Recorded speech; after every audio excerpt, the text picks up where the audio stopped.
Mas a gente abre o programa de hoje falando de mioma, meninas. Pois é, o assunto é sempre recorrente e eu acho que às vezes falta até espaço, porque chegam tantas perguntas. Então a gente convidou mais uma vez ele que é ginecologista, Dr. Tomil Arazawa. Bem-vindo, doutor. Muito obrigado, Carol. Tudo bem? Tudo ótimo. Então tá bom, a gente vai fazer dinâmica daqui a pouquinho com a bolinha, vamos mostrar. Mas antes, é sempre legal para quem talvez nunca tenha ouvido o que significa o mioma, porque toda vez que a gente fala mioma e as mulheres se deparam ali com alguma situação, com algum exame, vai lá no Dr. Google e vê que é um tumor, mas é um tumor benigno, né? Exatamente, Carol. Então, mioma, gente, é um tumor, sim, é o tumor benigno mais frequente nas mulheres.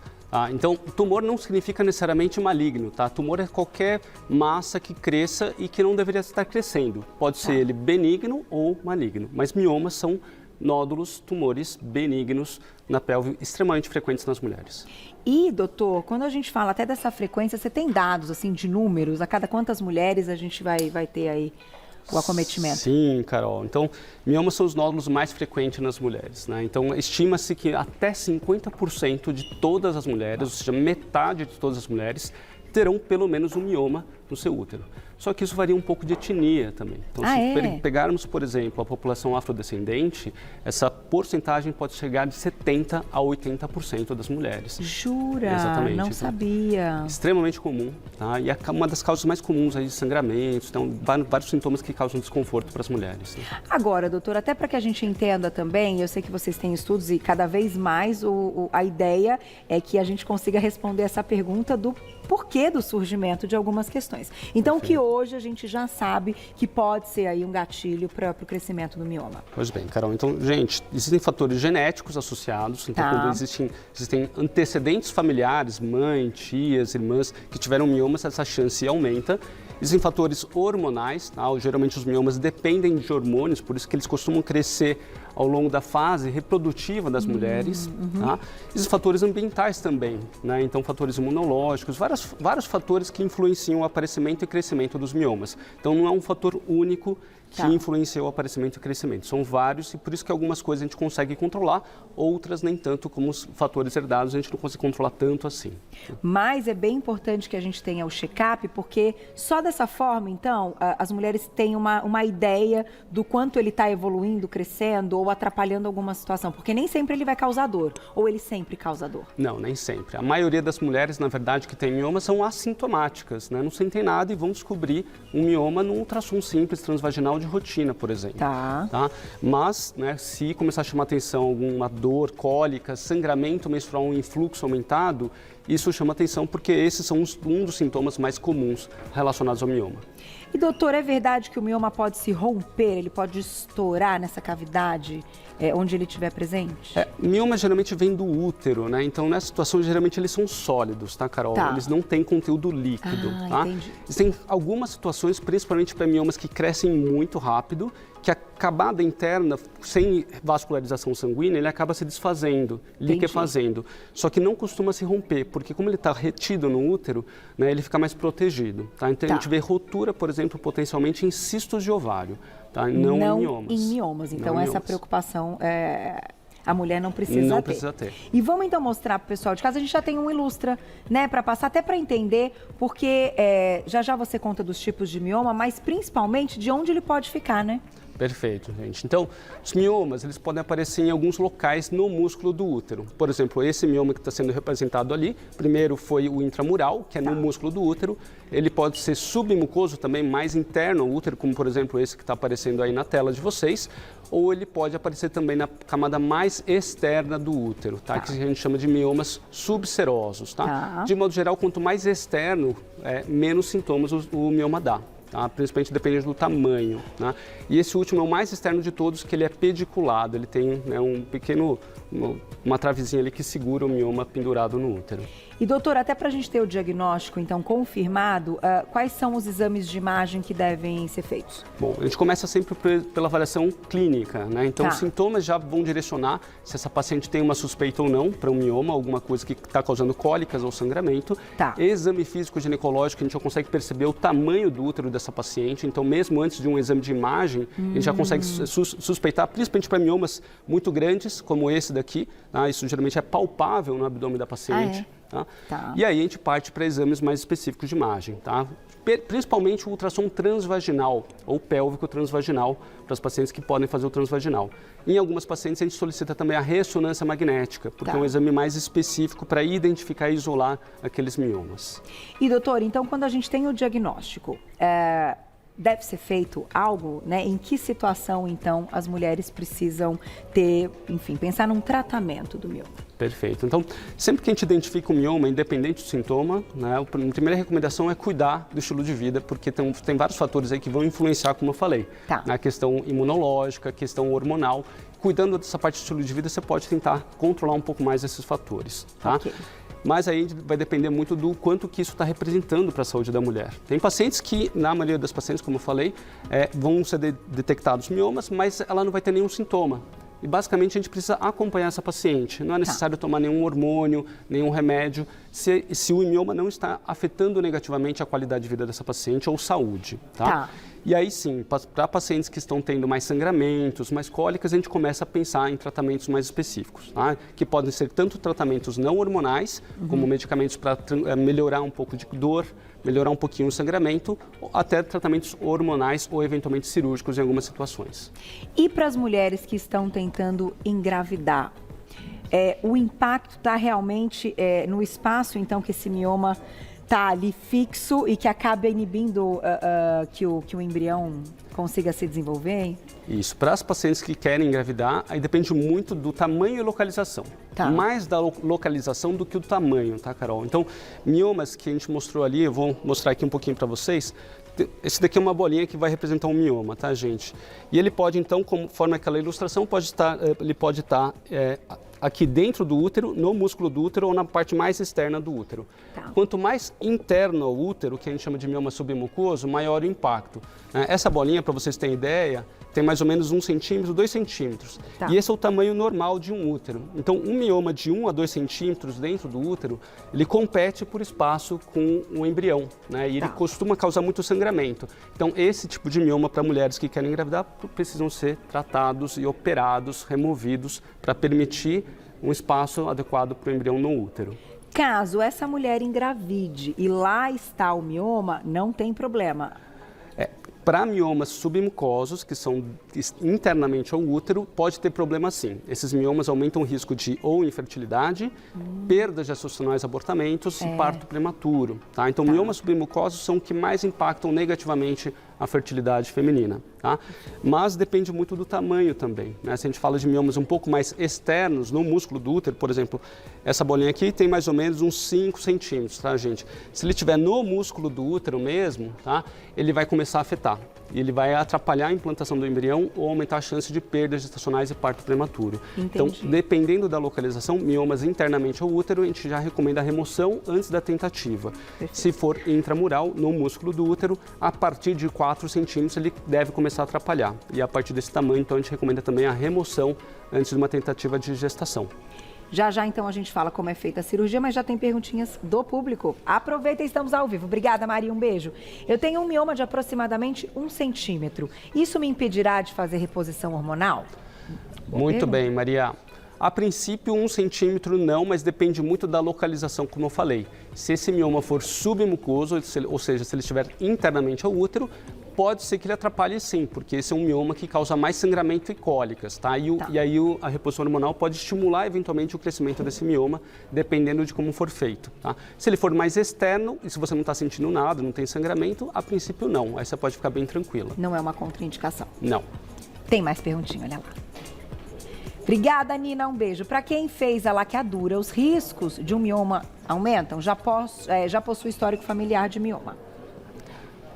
Vamos lá, Nina. A princípio não, tá? A laqueadura não vai influenciar em nenhum risco adicional para quem tem mioma ou para quem não tem mioma e tem um receio de desenvolver o mioma, tá? A laqueadura é simplesmente a remoção, né, de um pedacinho da trompa, tá? Isso não atrapalha nada no útero nem na parte hormonal. Não vai ter uma mudança. Não. E doutor, não é difícil também que uma mulher tenha, ao mesmo tempo, o mioma, uma endometriose, uma questão com ovários policísticos. E aí, como é feita, então, essa investigação para cuidar dessa mulher como um todo, né? Eu imagino Perfeito. que seja mais comum do que a gente imagina ter associação de alguns desses problemas, né? Exatamente, e isso é um ponto fundamental que você trouxe mesmo, tá, Carol? Muitas pacientes, além dos miomas, têm associação sim com o que a gente chama de adenomiose, tá? Inclusive estamos no Abril Roxo, que é o mês mundial de conscientização da adenomiose, que significa o quê? É um tecido parecido com o endométrio, que é a camada interna do útero, mas no músculo do útero, tá? Então, é comum essa associação e também de miomas com endometriose, que é um tecido parecido com o endométrio, mas que aparece fora do útero. E por isso que é tão importante realmente uma avaliação bem completa da paciente, não somente com um exame simples mostrando os miomas, mas exames mais específicos, principalmente a depender dos sintomas que essa paciente apresenta. Porque caso, por exemplo, a gente vá operar uma paciente que tenha miomas e a gente não sabe da endometriose, a cirurgia pode ser parcial. E boa parte dos sintomas de dores, por exemplo, ou de infertilidade, não seja só pelo mioma. O mioma pode ser só um achado mais simples de ser feito, mas não o principal responsável pelo problema de saúde que ela está trazendo para a gente. Então, realmente, é fundamental fazer uma avaliação bem completa da paciente antes de qualquer tratamento. E, doutora, assim, falando um pouquinho de endometriose, que você já comentou aqui várias vezes, uma das queixas é até dor durante a relação sexual. Perfeito. O mioma também ou não? Ele não costuma dar dor na relação sexual, especialmente aquelas dores da profundidade. Tá? A endometriose costuma dar dor mais na profundidade, né?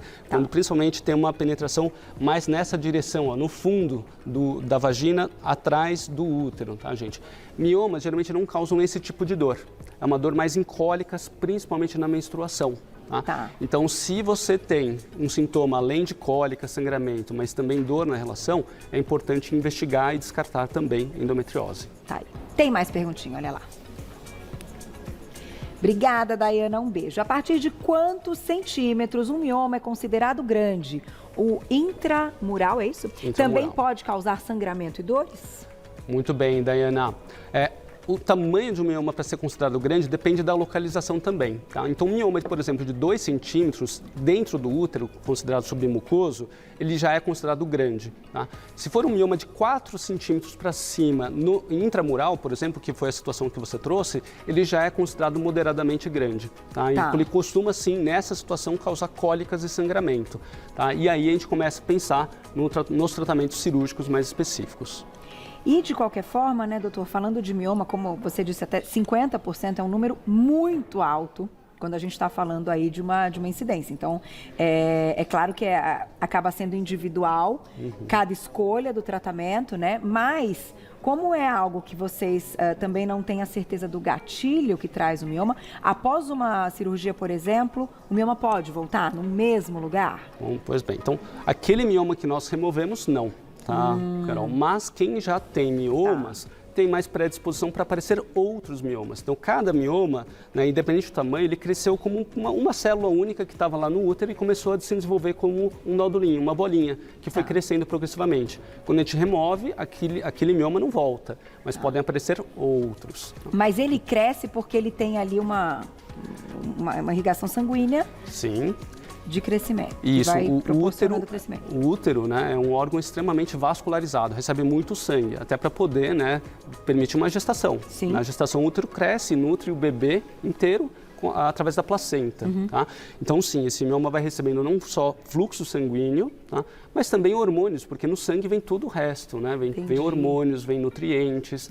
Tá? Então, tudo isso é influenciado, sim, pela vascularização. Quanto menos vascularizado, quanto menos sangue esse mioma recebe, geralmente menor a predisposição de crescer. Perfeito. Tem mais perguntinha aqui, escreva pra gente, olha lá. Obrigada, Vitão. Um beijo para você. Adolescentes podem ter mioma? O tratamento é o mesmo? Pois bem, Bitan, podem sim, tá? Adolescentes podem ter miomas, mas é menos comum. É muito mais comum encontrarmos miomas em pacientes a partir dos 30, 40 anos de idade, tá? Por volta dos 30, ou seja, quarta década de vida é mais prevalente. Mas adolescentes podem ter sim, e os tratamentos costumam ser bem semelhantes também.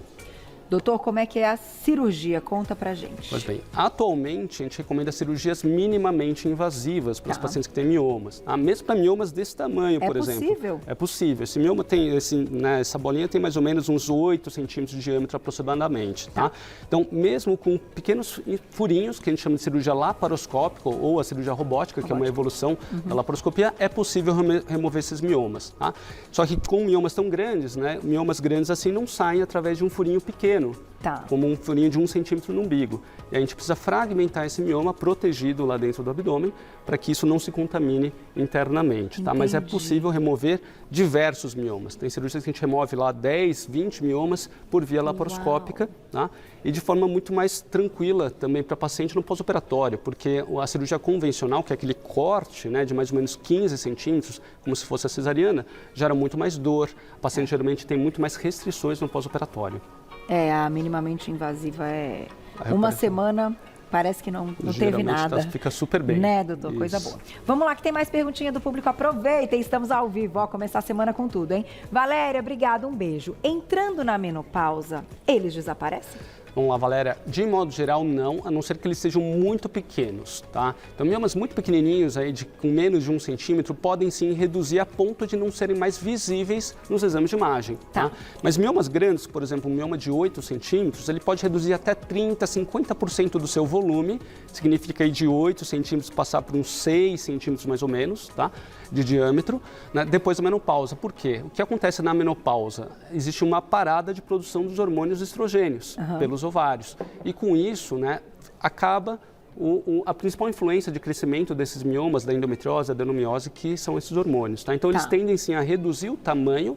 Muitas pacientes que tinham sintomas de dor e cólicas e sangramentos acabam reduzindo esses sintomas, mas não necessariamente, tá? Por isso que é realmente importante acompanhar. Às vezes, mesmo após a menopausa, os miomas podem dar trabalho aí para a qualidade de vida da paciente, ou se ele continuar crescendo, aí isso demanda também um tratamento cirúrgico, principalmente após a menopausa. Miomas não podem crescer, não devem crescer após a menopausa. Aí a gente tem que começar a suspeitar de outros tipos de tumores não benignos e também tumores malignos. Mas, de qualquer forma, a menopausa já é um momento, então, que novos miomas não tendem a surgir. Não tendem a surgir, mas o que estavam ali, se não forem retirados... Continua lá, mas geralmente sem dar tanto problema para a qualidade de vida das pacientes. Perfeito. Tem mais perguntinha, Valsa? Aproveitem que estamos ao vivo, Aparecida. Obrigada, um beijo pra você. Lá, ovários policísticos têm relação com os miomas quando junta tudo, né? E a pessoa descobre que ela tem mais de uma questão aí associada. Pois bem, vamos lá, Aparecida. Eles não têm uma relação direta, mas a síndrome dos ovários policísticos podem sim influenciar o crescimento e o comportamento dos miomas. Por quê? Na síndrome dos ovários policísticos, e não simplesmente ovários policísticos, a gente tem uma predominância de um hormônio estrogênio, que é esse hormônio feminino que estimula o crescimento dos miomas. Então, quem tem síndrome dos ovários policísticos e tem miomas também, podem ter esses miomas influenciados pela síndrome não tratada e não controlada. Que coisa, hein, doutor? Então, ele não vai ser o responsável pelo surgimento do mioma. No entanto, ele pode atrapalhar. Pode influenciar. E esse mioma crescer um pouco mais. Exatamente. Interessante. Tem mais perguntinha, aproveita. Obrigada, Cris, um beijo. O mioma pode deixar a barriga maior? Vamos lá, Cris. Pode sim, principalmente dependendo do tamanho, tá? Às vezes o crescimento do volume abdominal não é por uma massa, né? Um mioma desse tamanho. Mas imagine que se a paciente tiver vários miomas assim, né? Isso vai começar a empurrar o abdômen aqui para frente, tá? Então tem pacientes que têm miomas do tamanho de uma gestação de 5 meses, 6 meses, por exemplo, tá? Então, por isso que é tão importante o acompanhamento médico de rotina, e tem que se conhecer, né? Exatamente, porque se começar a perceber que o corpo não está adequado, está dando cólicas, o abdômen está aumentando, né, isso precisa ser levado ao médico também para ser investigado, tá? Então, geralmente chega nesse tamanho a ponto de começar a aumentar o volume do abdômen, quando isso não foi acompanhado, né, por um intervalo adequado de 1 ano, uma vez por ano, por exemplo. Era o que eu ia te perguntar. Em quanto tempo ele vai crescendo, né? Então, assim, não é que ele de um mês para o outro ele fica enorme. Não. Leva-se um tempo. Então, os check-ups continuam para quem, por exemplo, tem que diminuir o tempo de check-up? A princípio, não há necessidade, a não ser em casos específicos, tá? Então, a gente recomenda uma vez por ano, sim, avaliar o crescimento dos miomas, até porque o crescimento costuma ser lento, tá? Salvo algumas situações, né? Principalmente quando muda os sintomas da paciente, tá? Se o mioma for submucoso, ele está causando sangramento, a gente recomenda acompanhar um pouco mais de perto, tá? Se já não foi indicada a cirurgia, por exemplo. Perfeito. Dá tempo de mais, Glaucia? Olha lá. Obrigada, Cris. Um beijo. Já fiz 2 cirurgias de mioma. Como evitar outros miomas no futuro? Vamos lá, Cris. Aí depende muito, né, de quanto que isso está representando para você em relação à sua saúde, tá? Se você deseja ou não engravidar também no futuro, tá? Então, uma dica que eu deixo para você é, assim, a gente não consegue evitar completamente, né, já que tem um fator genético associado e já você operou 2 vezes, provavelmente você tem um fator de risco mais forte também para aparecer miomas. Então, continue um acompanhamento mais rigoroso, talvez a cada 6 meses, por exemplo, para detectar precocemente esse mioma, tá? E não deixar ele crescer num tamanho que comece a impactar negativamente sua qualidade de vida, tá? E se você realmente não quer mais engravidar, se começar a aparecer outros miomas, conversar com o seu médico em tratamentos mais definitivos para que você não tenha esse problema no futuro. E doutora, assim, até pensando, né, nessa questão, você citou aí hábitos de vida, o que hoje vocês já sabem que atrapalha, enfim, que de fato uma pessoa como ela, que já fez cirurgia, que já tem um histórico familiar e tal, precisam realmente mudar hábitos. Perfeito. Começaria pela alimentação, tá, Carol? Por quê? Porque nos intestinos é realizado boa parte do metabolismo desses hormônios femininos, do estrogênio. Tá? Então, uma alimentação saudável, rica em fibras, com saladas, verduras, ajuda a eliminar boa parte desse estrogênio. Da gordura corporal também é produzido outro tipo de estrogênio, chamado estrona, que é um estrogênio um pouco mais fraco, mas que também influencia os miomas. Então, começaria com alimentação, mas também sono, atividade física regular, porque tudo isso vai influenciar como o intestino vai funcionar e o metabolismo vai funcionar também. E é verdade que carne vermelha, enfim, algumas, né, até uma proteína de origem animal em excesso pode também piorar? Pode potencialmente, né, a carne vermelha, aí não tão especificamente para miomas, mas sim mais para endometriose, contém um ferro do tipo M. E o ferro M, ele participa mais ativamente de um processo de estresse oxidativo. Tá? Isso pode causar mais inflamação pode influenciar mais crescimento também, ou mais dor principalmente. Então podemos dizer que os miomas também representam uma doença inflamatória. Também. Dá tempo de mais uma. Gente, tá tudo junto. Adriana, obrigada, um beijo pra você. Cisto pode virar mioma? Vamos lá, Adriana. A princípio não. Cistos, a gente fala geralmente em cistos ovarianos, tá? É difícil ver cistos no útero. Pode ter cisto no útero também, mas aí geralmente não é mioma, é adenomiose, tá? Que forma cistos de endometriose ali no músculo do útero, tá? Então, a princípio, não. Agora, doutor, como ela colocou, não vira, mas o cisto, então, também é uma outra questão que precisa ser identificada, que ele sim pode estourar. Sim, se for no ovário. Se for no ovário. Cisto, rotura de cisto geralmente é no ovário. Tá, e pode ser um tema para uma próxima pauta. Pode sim. Né? Mandem mensagem, podemos falar de cisto, de ovário policístico, porque eu sempre falei para vocês, sempre recorrente, não adianta. A gente precisa sempre ouvir boas explicações, boas informações, para a gente também se acalmar, né? Porque são coisas que você que trabalha com isso sabe, né, doutora? Mulherada ansiosa, vai atrás de questões, já começa, né, a pensar além. Então, por isso foi um sucesso, chegaram várias perguntinhas. Eu vou deixar para vocês, então, o Instagram do doutor Tomio, é o @doutor abreviado Tomio. Tomio é T-O-M-Y-O e o doutor abreviado, tá? Então, doutor Tomio, vocês encontram já o trabalho dele no Instagram, ele que é ginecologista. Obrigada, doutora, até a próxima. Carol. Obrigada.